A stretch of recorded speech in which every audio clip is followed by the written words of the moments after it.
HSC পরীক্ষা চলছে এবং গত ৩-৪ দিন ধরে আবহাওয়ার যে অবস্থা ছিল, বৃষ্টি এবং পুরো শহর, শুধু তো ঢাকা না, ঢাকা চট্টগ্রাম সহ বড় বড় যে শহরগুলো, সেই শহরগুলো পানির নিচে তলিয়ে গিয়েছিল। আমাদের শিক্ষার্থীরা অনুরোধ করেছিল পরীক্ষাটি একটু পেছানোর জন্য, কিন্তু এই সিদ্ধান্ত নেওয়া হয় নাই এবং যে কারণে আজকে আন্দোলন হচ্ছে, ঢাকায় আন্দোলন হচ্ছে। আমি মাননীয় মন্ত্রীর কাছে প্রশ্ন রাখছি, এইচএসসির মতো একটি অত্যন্ত গুরুত্বপূর্ণ পরীক্ষা, যেটার উপর নির্ভর করে আগামীতে একটা ছেলে বা মেয়ের ভবিষ্যৎ কোন দিকে যাবে, সেরকম একটা পরীক্ষা, এবং ফিজিক্সের মতো কি বলবো, one of the most important subjects যেটা সায়েন্সের জন্য, মাননীয় মন্ত্রীকে দয়া করে বলবেন যে কি সমস্যা ছিল পরীক্ষাটি কিছুদিনের, 2 দিনের জন্য বা 1 দিনের জন্য পিছিয়ে দেওয়ার। ধন্যবাদ মাননীয় স্পিকার। ধন্যবাদ মাননীয় সদস্য। মাননীয় শিক্ষামন্ত্রী। মাননীয় স্পিকার, আপনার মাধ্যমে মাননীয় সংসদ সদস্যকে অশেষ ধন্যবাদ।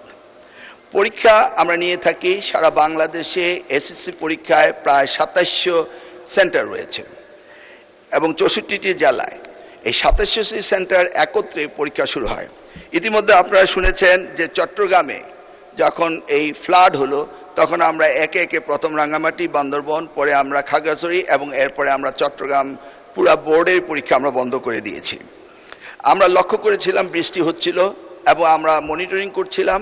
সেই সাথে মনিটরিংয়ের সময় আমরা 64টি জেলার এসপি এবং 8টি বিভাগীয় কমিশনার এবং প্রত্যেকটি বোর্ডের চেয়ারম্যান, ইউনো সকলের সাথে আমরা কথা বলেছি এবং ওয়েদারম্যান আমরা ব্রডকাস্টিংয়ের জন্য তাদের সাথেও কথা বলেছি।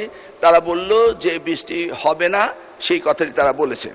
বিকেল 5টা পর্যন্ত আমরা বসে থেকে সিদ্ধান্ত নিলাম যে সকলেই বলল যে ওয়েদার ভালো হবে, সেই জন্য আমরা পরীক্ষা রেখেছি। সকালে ঘুম থেকে উঠেই দেখতে পেলাম কুমিল্লা সরকারি মহিলা কলেজের মাঠ পানিতে ভরে গিয়েছে। সাথে সাথে আমরা মেয়র সাহেবকে, ফায়ার ডিপার্টমেন্টকে, পুলিশকে, ডিসিকে বললাম যে এই পরীক্ষা কেন্দ্রে স্থানান্তরিত করার জন্য। তারা তখন সকলকে নৌকায় করে ওই স্কুলের 5তলা ভবন, সেখানে নিয়ে পরীক্ষা তারা নিয়েছে। আমরা সেটা দেখেছি তাদের দুর্ভোগ। তাছাড়া বাংলাদেশের, সারা বাংলাদেশে আমরা ডিসিদের সাথে কথা বলেছি এবং ইউনিটদের সাথে তারা বলেছে যে কোথাও পরীক্ষা কোনো রকম দুর্যোগ ঘটেনি, একটি শুধু কুমিল্লা মহিলা কলেজে ঘটেছে। এবং সেই সাথে ফিজিক্সের প্রশ্ন 6 এবং 7 এই 2টি প্রশ্ন ভুল হয়েছে। মাননীয় স্পিকার, আমরা দায়িত্ব পেয়েছি মাত্র 4 মাস। কোশ্চেন মডারেটর, আগের কোশ্চেন মডারেটর কোশ্চেন করেছিল। আপনি জানেন যে কোশ্চেন মডারেট করতে হলে এই প্রক্রিয়াটি 2 বছর আগে থেকে শুরু করতে হয়।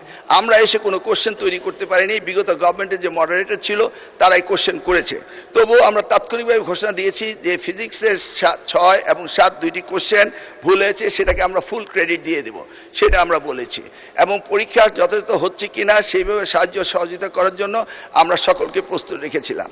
আজকেও আমরা সারাদিন কথা বলেছি এবং প্রত্যেকটি আমাদের সাথে যারা স্টেক হোল্ডার রয়েছেন তারা বলেছে পরীক্ষা সুন্দর হয়েছে, সুস্থ হয়েছে।